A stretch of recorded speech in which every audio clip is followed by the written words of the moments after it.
Hi,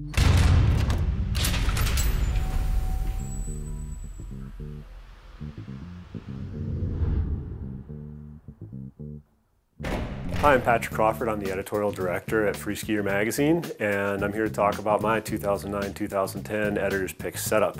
My theme for this year is to kind of go minimalist, make my travel easy, make it easy getting around town, and do sort of a one ski, one jacket, one outfit thing that I can travel with pretty easily, and I don't have to be shifting up my gear too much. I'm going to start with the ski that I'm going to be riding this year, which is the new Volcal Gotama. This has been one of my favorite skis for a really long time, and they kind of went out on a limb and changed it up significantly this year. And I think it was actually successful, and the ski's even better than it has been for the last 3 or 4 years when it's been probably one of the top couple of skis in our review. If you hadn't read yet, in our buyer's guide, this ski now is an extended low profile rise. It starts rising basically right about here where the kind of sidewall material changes there. It has just a little bit of rise in the tip over a long distance on the tip of the ski, which gives it enough float to keep it up in the crud, but still turns super easy.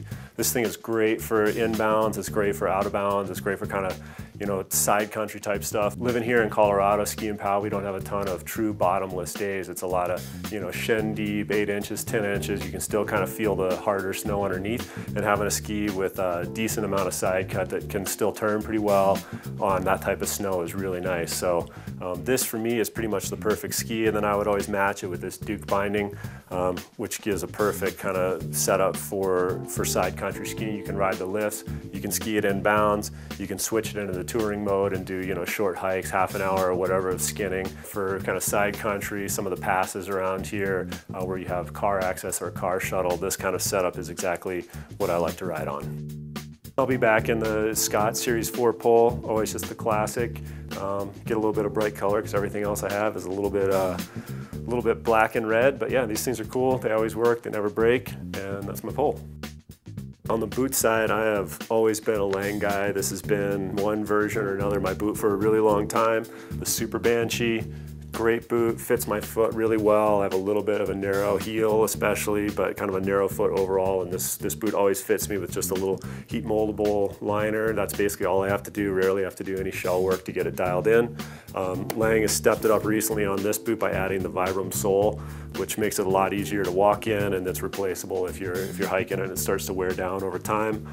This boot has a 130 flex on it, which I feel is a pretty good, you know, fairly stiff boot, but still doesn't overpower some of the shorter skis and softer skis that we're riding this day. So Lang Super Banshee, great boot, especially if you've got a little bit narrower foot, just like I do. For outerwear this year, I'm going to be going with Heli. This is the Heli Odin Mountain Jacket. Odin is Heli's top of the line, most technical stuff. It's the stuff that Davenport's been wearing. Great jacket, super lightweight, Helitech fabric for breathability, waterproofing. Really just bomber, all-weather jacket, the worst stuff that any weather can bring at you. This thing is going to repel it and keep you warm and dry and be breathable. And with a nice layering piece underneath, it's super good for adding a layer if it gets cold, shedding a layer if you're doing a hike. And you just got one shell that you can carry everywhere. You don't need to bring a couple of different jackets for different weather combos.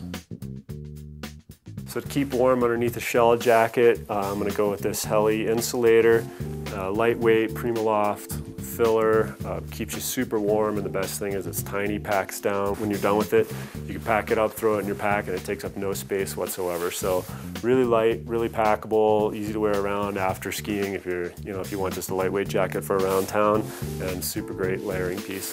Sticking with Heli, top to bottom, I'm going to be wearing the Odin Guide Pant. Just a really nice, versatile, soft shell, stretch, easy to use in any kind of conditions, tons of breathability, which is kind of a nice key on the pants.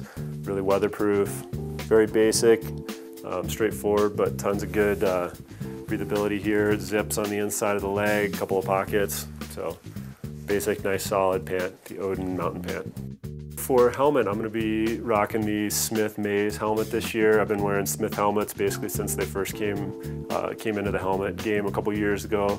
Fit really well. This year, Smith on this helmet just went for super lightweight and good fit. So this is the lightest helmet on the market today. It's got really good ventilation both in through here and up underneath. The vents then come out the back, so merged with Smith goggle, definitely has great airflow right straight through the front of the helmet and keeps your head nice and cool. For goggles, I'm going to be doing the Smith IO. This is out of the Evolve line, so it's kind of a cool, environmentally friendly green line that they put together this year. A lot of the frame materials are from recycled and reground material. But besides that, the Smith goggles always have great lenses, and this is probably the easiest to change lens of any goggle on the market right now. You flip up these two levers right there, lens pops right back out. You can put in, a variety of different lenses and just close it down like that. For gloves this year, the Dakine Excursion glove, leather exterior, soft and comfortable. It's got Gore-Tex for waterproofing. It's got a Primaloft material in there for insulation, so it keeps you warm no matter how cold it is outside. Super comfortable, and that's my glove.